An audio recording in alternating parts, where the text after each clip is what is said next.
বাংলাদেশের জাতীয় নির্বাচনে যেমন ভারত একটা ইস্যু, তেমনি ভারতের লোকসভা নির্বাচনেও বাংলাদেশ এখন বড় ফ্যাক্টর। সীমান্তের ওপারে ভোটের মাঠে বাংলাদেশ যতটা নেতিবাচকভাবে আলোচনায় আসে, গত 10 বছরে সীমান্তে সন্ত্রাস দমন করে শেখ হাসিনার সরকার ততটাই ইতিবাচক ফ্যাক্টরে পরিণত করেছে বাংলাদেশকে। বিশেষত ভারতের পূর্বাঞ্চলীয় রাজ্যগুলোতে বাংলাদেশ এখন এক স্বস্তির নাম। লোকসভা নির্বাচনের দ্বিতীয় পর্যায়ের বিস্তারিত এবং বাংলাদেশ ফ্যাক্টরের বিশ্লেষণ শুনুন আমাদের বিশেষ প্রতিনিধি মুন্নি সাহার কাছে।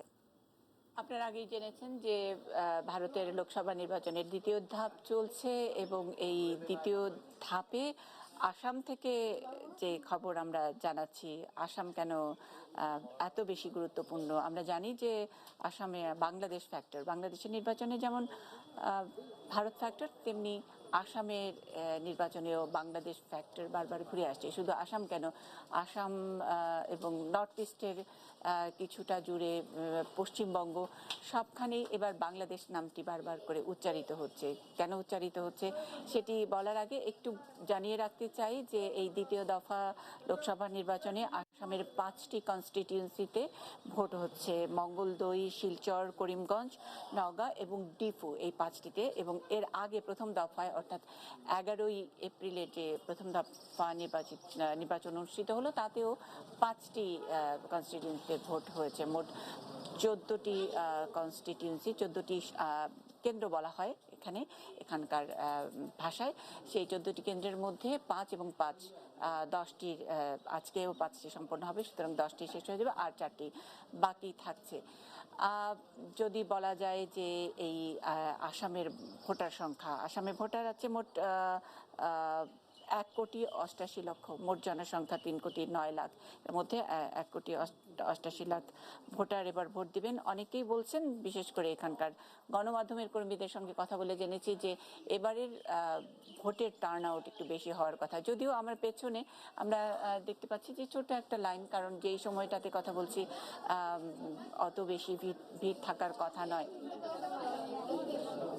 ভোরবেলায় যখন আমরা একেবারে সকাল 7টায় আমরা ভোটের খবরের জন্য বেরিয়েছি মঙ্গলদৈ যেই কনস্টিটিউয়েন্সিতে, সেখানে জেলা আমরা ওই যেখানে যেই কনস্টিটিউয়েন্সিতে একটি কেন্দ্র ছিল রঙ্গিয়া, সেই রঙ্গিয়াতে কথা বলছিলেন অনেকেই আমাদের সঙ্গে, এবং তাদের মধ্যে বেশিরভাগই আসলে অহমিয়া, বাংলা ভাষাভাষী সেই কেন্দ্রটিতে লোকজন আমরা পাইনি। অহমিয়াতেই তারা বলছিলেন পরিবর্তনের কথা। আমি আগে পরিষ্কার করে বলেছি যে আমরা পরিবর্তন বলতে যেটা বলছি বদলে যাও ইত্যাদি নানান রকমের কথা। সেটার মধ্যে এক ধরনের ইঙ্গিত থাকে যে যারা ক্ষমতায় আছেন তারা চাচ্ছেন না, অনেক দিন ধরে আছেন ইত্যাদি, অ্যান্টি ইনকামবেন্সি, নানা রকমের ব্যাখ্যা দিয়ে আমরা সেটা দেখাবার চেষ্টা করি। কিন্তু এখানে অনেকের বয়োজ্যেষ্ঠদের সঙ্গে যখন কথা বলতেছি, তাদের ভাষায়, অহমিয়া ভাষায় পরিবর্তন বলছেন যে এখানে যে পরিবর্তনগুলো তারা চাইছিলেন এতদিন ধরে, আসাম একটু নর্থ ইস্টের একটি খুবই গুরুত্বপূর্ণ জায়গা, সেখান থেকে কানেক্টিভিটি তাদের একটা বিরাট বড় দাবি, সেখানে নানা রকমের দাবি দাওয়া রয়েছে কেন্দ্রীয় সরকারের কাছে। সুতরাং সেখানে যে দাবি দাওয়াগুলো রয়েছে সেগুলোর যেন পরিবর্তন হয়, অর্থাৎ সেগুলোর জন্য তারা পায়, সেই আকাঙ্ক্ষার কথা বলছিলেন। বৰ্তমান যিটো কাম কৰি আছে না, ভালে কৰি আছে আৰু জনসাধাৰণতে শান্তিত আছে। আৰু দ্বিতীয়তে যিবিলাক আমাৰ পুৰণা ৰাস্তা পদূলি আছিল সেইবিলাক সুন্দৰ সুচাৰুৰূপে ভাল করতে দেখা হৈছে। এইটো একটা পরিবর্তন। আবার অনেকে বলছিলেন যে যে যায় লঙ্কায় সেই হয় রাবণ, অর্থাৎ এই একই দেশে দেশে সাধারণ মানুষের আক্ষেপের জায়গাটি বা সুরটি বোধ হয় একই রকম। তারা এক রকমের প্রত্যাশা করে ভোট দেন, আবার প্রত্যাশা পূরণ না হওয়ার আগে হয়তো আরেকটি ভোটের সময় চলে আসে, সুতরাং হতাশা আক্ষেপ থাকে। ভোট দি ভাল লাগে, কিন্তু ৰাজনৈতিক দলসমূহৰ কাণ্ড আচৰণবিলাক ভাল নালাগে।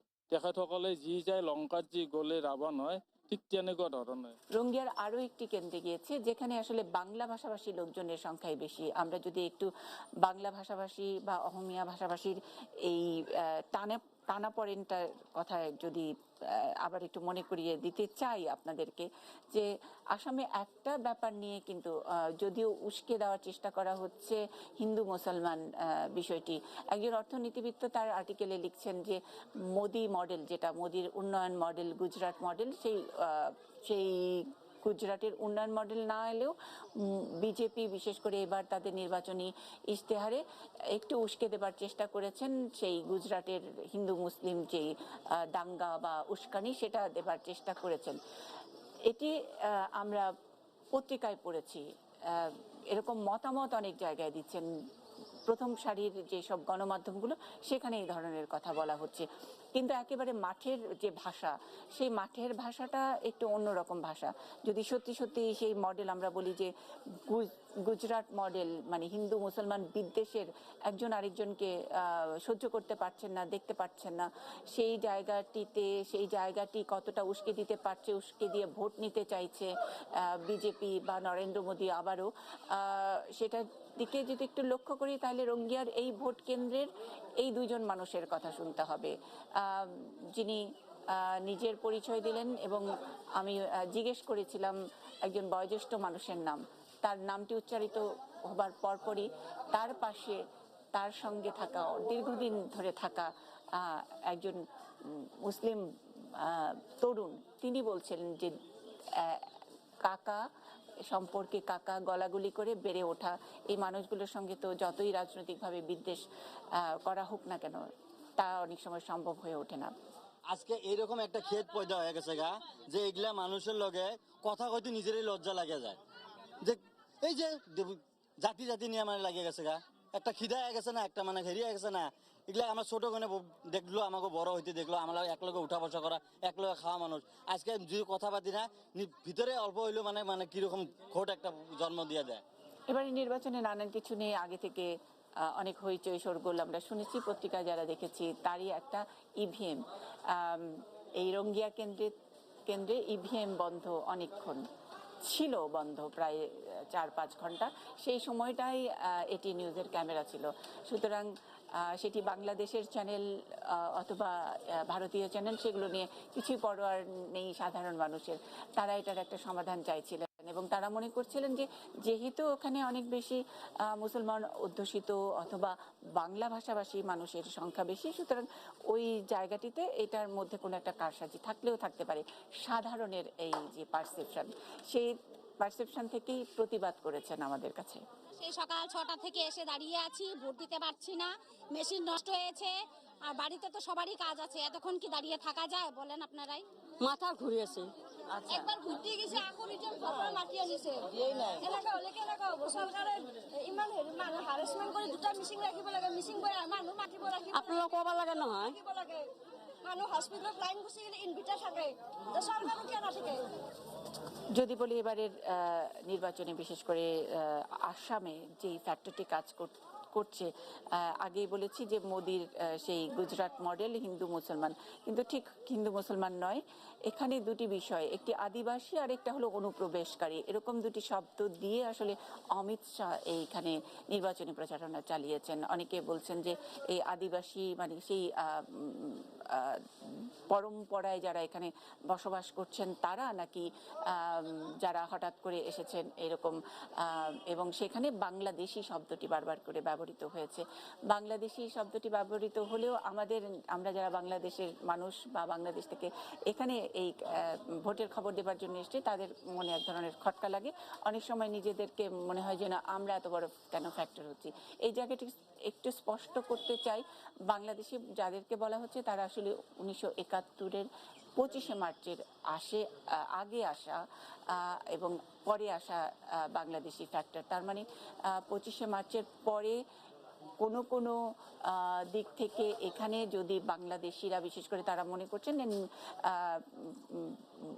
ধর্ম হিসেবে, ধর্ম দিয়ে তারা ব্যাখ্যা করছেন যে মুসলমান ধর্মাবলম্বী কেউ হয়তো এই অঞ্চলে মানে আসাম বা নর্থ ইস্টের কোনো জায়গায় যারা এসছেন তাদেরকে আসলে এখান থেকে অভিবাসী বলে তাদেরকে বের করে দেওয়া হবে। সেটা আগের নির্বাচনেও নরেন্দ্র মোদী জোরে সোরে বলেছিলেন। সুতরাং 2014 থেকে 2019 পর্যন্ত সেটা নিয়ে তেমন কোনো বড় রাজনীতি হয়নি, বরং আমরা যেটা এনআরসির কথা বলছি সেটি সুপ্রিম কোর্টের একটি অর্ডার এবং সেটা অনুযায়ী এর নাম রেজিস্ট্রেশনের কাজ চলছে। 40 লাখ মানুষ এখনো রেজিস্ট্রেশনের মধ্যে আসতে পারেননি, তারা ডিটেনশন ক্যাম্পে আছেন, তাদের ব্যাপারটি এখনো মধ্যে রয়েছে, সেটা কোর্ট সুরাহ করবে। তার পাশাপাশি যেটি হচ্ছে সেটি হলো ক্যাব। ক্যাবের কথা বারবার করে আসলে অমিত শাহ নির্বাচনী প্রচারণায় এসে বারবার বলছে যে আবার যদি বিজেপি ক্ষমতায় আসে তাহলে ক্যাব করা হবে, অর্থাৎ সিটিজেন অ্যামেন্ডমেন্ট বিল। তার মানে যারা শুধু বাংলাদেশ নয়, বাংলাদেশ, আফগানিস্তান, পাকিস্তান সেই সব এলাকা থেকে এই অঞ্চলটিতে নর্থ ইস্টের বা বেঙ্গলের কোথাও কোথাও যারা হিন্দুরা আসবেন তাদেরকে নাগরিকত্ব দেয়া হবে, এরকম যে বিষয়টি বলা হচ্ছে সেটি আসলে আসামের রাজনীতিতে ততটা প্রভাব ফেলবে বলে এখানকার যারা গণমাধ্যম কর্মী আছেন, যারা বুদ্ধিজীবী আছেন, তারা বলছেন এই রাজনীতিটি সম্ভবত পশ্চিমবঙ্গে মমতা ব্যানার্জি মুসলিম ফান্ডামেন্টালিস্টদের নিয়ে রাজনীতি করেন, সেইটাকে একটু উস্কে দেবার জন্য পাল্টা একটা স্ট্র্যাটেজি হতে পারে, এরকম একটি মন্তব্য করেছেন। তবে ফ্যাক্টর এখানে অন্যান্য যে আসামের নির্বাচনের যেসব ফ্যাক্টরগুলো, শুধু আমরা বলছি এনআরসি বা সিএবি এই দুটোই নয়, এর বাইরে বড় ফ্যাক্টর হলো উন্নয়ন, এবং এই উন্নয়ন ফ্যাক্টরের মধ্যে বাংলাদেশ একটা বড়, কানেক্টিভিটি একটা বড়। এরই মধ্যে বাংলাদেশ এবং আসামের মধ্যে যে কানেক্টিভিটি তৈরি হবার কথা ছিল, ঢাকা এবং গুয়াহাটির সরাসরি প্লেন ফ্লাইট চালু হবার কথা ছিল, সেটি ঝুলে আছে। সেটি আজকাল যে কোনো সময় হচ্ছে বলে 4 বছর পার হয়েছে। এরই মধ্যে ঢাকা এবং গুয়াহাটির মধ্যে ট্রেন যোগাযোগেরও একটি আলাপ আলোচনা টেবিলে রয়েছে। পণ্য আদান প্রদানের ব্যাপারে আরও অনেক বেশি উদার করার, ব্যবসার একটু ওপেন করার ব্যাপারে যেগুলো রয়েছে, সেগুলো কিন্তু এখানকার মানুষের যারা একসাথে থেকে একেবারে পাশের দেশ বাংলাদেশের সঙ্গে থেকে যারা নিজেদেরকেও একটু এগিয়ে নিতে চায়, তাদের একটা ইস্যু। যার নাম এনআরসি এখনো আসে নাই, যদি ওদের বাপ মার আসে ছেলেগুলো করে ওই লিঙ্গের মধ্যে ঢুকে যাব, আর যার সম্পূর্ণ নাই তার জন্যে কোর্টে বিচার চলতেছে, বিচারে যা হয় কেউরে তো ভাগাই দিতে পারবে না। যারা ভোট দিতেছে আজকে দীর্ঘদিন ধরে যাবে কই? মোদি যে আসি এখানে বলতেছে যে আমরা যদি আবার আসি যে আমরা এই বিলটা পাস করাবো, এই সামান্য কথাটি নিয়ে অল্প গন্ডগোল চলতেছে, তার প্রভাব কিছুটা পড়তে পারে। প্রত্যেকবারই নর্থ ইস্টের নির্বাচন মানে হলো এক ধরনের জঙ্গিবাদের একটা ভয় থাকে, অনেক সময় ভোট দিতে আসেন না। আমরা ভোটের উপস্থিতি যেটা সকাল থেকে দেখেছি খুবই ভালো। দুপুরবেলা আমরা যেটাই বলছি, এই দুপুরবেলা বাংলাদেশেও অনেক সময় এই দুপুরের সময়টা কম থাকে, সেটারই হয়তো একটা চিত্র, একটা বিচ্ছিন্ন একটি ভোট কেন্দ্রে এসে দেখেছি। কিন্তু অন্যান্য বিস্তর এলাকা আমরা ঘুরে বেরিয়েছি, অনেক কেন্দ্রে আমরা গেছি, সেখানে কিন্তু ভালোই উপস্থিতি দেখা গেছিল। তার মানে অনেকেই ধারণা করছেন এবার 80% ভোট পড়বে, এবং এই 80% ভোট পড়ার পেছনে কিন্তু মিলিটেন্সি কম। এবারে কোনো উগ্রবাদী সংগঠন এমন কোনো থ্রেট দেয়নি যে ভোট দিতে পারবে না, তাদেরকে থামিয়ে দেওয়া হবে, এবং এটার জন্য সকল ক্রেডিট বাংলাদেশ সরকারের প্রতি। বিশেষ করে যেভাবে জঙ্গিবাদ নিয়ন্ত্রণ করা হয়েছে বাংলাদেশের স্বার্থে, সেটির পুরোটা ফল ভোগ করছে। এবং একজন বাংলাদেশি সাংবাদিক হিসেবে আমি অন্তত প্রত্যন্ত এলাকায়, একেবারে গুয়াহাটি মেইন শহর নয়, আনাচে কানাচে, আমি অনেক দূরে মঙ্গলদৈ এলাকার আনাচে কানাচে প্রত্যন্ত এলাকায় ঘুরছি। যদিও মানুষ আসলে জঙ্গিবাদের কথা, উস্কানিমূলক কথা টেলিভিশনের সামনে সরাসরি বলে না, কিন্তু কোনো নেগেটিভ কোনো ভাইব আমি অন্তত পাইনি। এবং অনেকটাই যারা খোঁজ খবর রাখেন, যারা সিভিল সোসাইটির সদস্য, তারা এটার জন্য বাংলাদেশ সরকারের প্রতি খুবই কৃতজ্ঞতা প্রকাশ করেছেন। সুতরাং যেভাবে সন্ত্রাসবাদ, পরেশ বড়ুয়া ইত্যাদি নানান সংগঠন, পরেশ বড়ুয়ার নেতৃত্বে নানান সংগঠন এবং জেএমবি কিছু হলেই এই দিকে বর্ডার এলাকাগুলোতে, পাহাড়ি এলাকাগুলোতে তাদের যে আস্তানা ছিল, জায়গা দেওয়ার ব্যবস্থা ছিল, কখনো আসামে এক ধরনের উগ্রবাদী জিহাদি তৎপরতা করে বাংলাদেশে তারা আশ্রয় পেত, সেই সবগুলো একেবারে জিরো টলারেন্স, মানে জিরো টলারেন্স, এবং সেটার পুরোটা ফলাফল এবার 2019-এর ভারতের নির্বাচনে আসামে, মানে নর্থ ইস্টে অন্তত পাচ্ছে। সুতরাং বাংলাদেশ ফ্যাক্টর ঘুরে ফিরে নানাভাবে খুব পজিটিভলি এখানে আসছে। বারবার করে এই যে লুঙ্গি, বাংলাদেশি, মুসলিম, অনুপ্রবেশকারী ইত্যাদি এগুলো ধরে যে মিডিয়াতে এক ধরনের হাইপ তোলা হয়েছে, ভেতরে ভেতরে অন্য একটি বার্তা এখানে যাচ্ছে। তারই এই ভেতরকার বার্তা থেকে অনেকে এখনো হিসাব করছেন যে যদিও এই অঞ্চলটিতে কংগ্রেস একটু হোমওয়ার্ক বেশি করেছে, অথবা বারবার করে রাহুল গান্ধী এখানে নির্বাচনী ক্যাম্পেইনে তাদের ব্যাপারগুলো অনেক মানবিকতার সাথে দেখার চেষ্টা করেছে, নরেন্দ্র মোদী এবং তার দলও এখানে অনেক শৃঙ্খলার সাথে তাদের ক্যাম্পেইনগুলো চালিয়েছে। ভেতরে ভেতরে মেয়েদেরকে অনেক সহযোগিতা করা, টয়লেট একটা বড় একটা ইস্যু, প্রত্যন্ত এলাকায় টয়লেট করে দেওয়া অথবা ঘরের ভিতরে ঢুকে যাওয়ার যেই কৌশল, অর্থাৎ রান্নার গ্যাসটি নিশ্চিত করার যেই বিষয়টি, সেগুলো কিন্তু ভেতরে ভেতরে গ্রাম পর্যায়ে হয়েছে। সুতরাং লড়াইটা কিন্তু ইন্টেলেকচুয়াল লড়াইয়ের সঙ্গে সঙ্গে কিছু সার্ভিস ওরিয়েন্টেড, কি দিল কি পেল সেটারও একটা লড়াই ভিতরে ভিতরে চলছে। তারই মধ্যে ধারণা করা হচ্ছে যে আমরা এখানকার যে হিসেব নিকেশের কথা জানি, AIUDF তাদের 3টি আসন ছিল এই বদরুদ্দিন আজমলের নেতৃত্বে, সেখান থেকে 3টি আসন থেকে 2টি আসন নিয়ে একটু বোধহয় নড়চড় হলে হতে পারে, যারা একটু আগাম খবর টবর রাখেন বা আজ করতে পারেন তাদের হিসেবে। বিজেপির আসলে 7টি সিট এখানে আছে, সেখানে কি নড়চড় হবে? খুব একটা বলছেন না, 7টা থেকে 6টা হবে না, একটা বাড়লেও বাড়তে পারে। ওদিকে কংগ্রেসের দিকে ঘরে হয়তো আরো 2-1টি আসন যেতে পারে।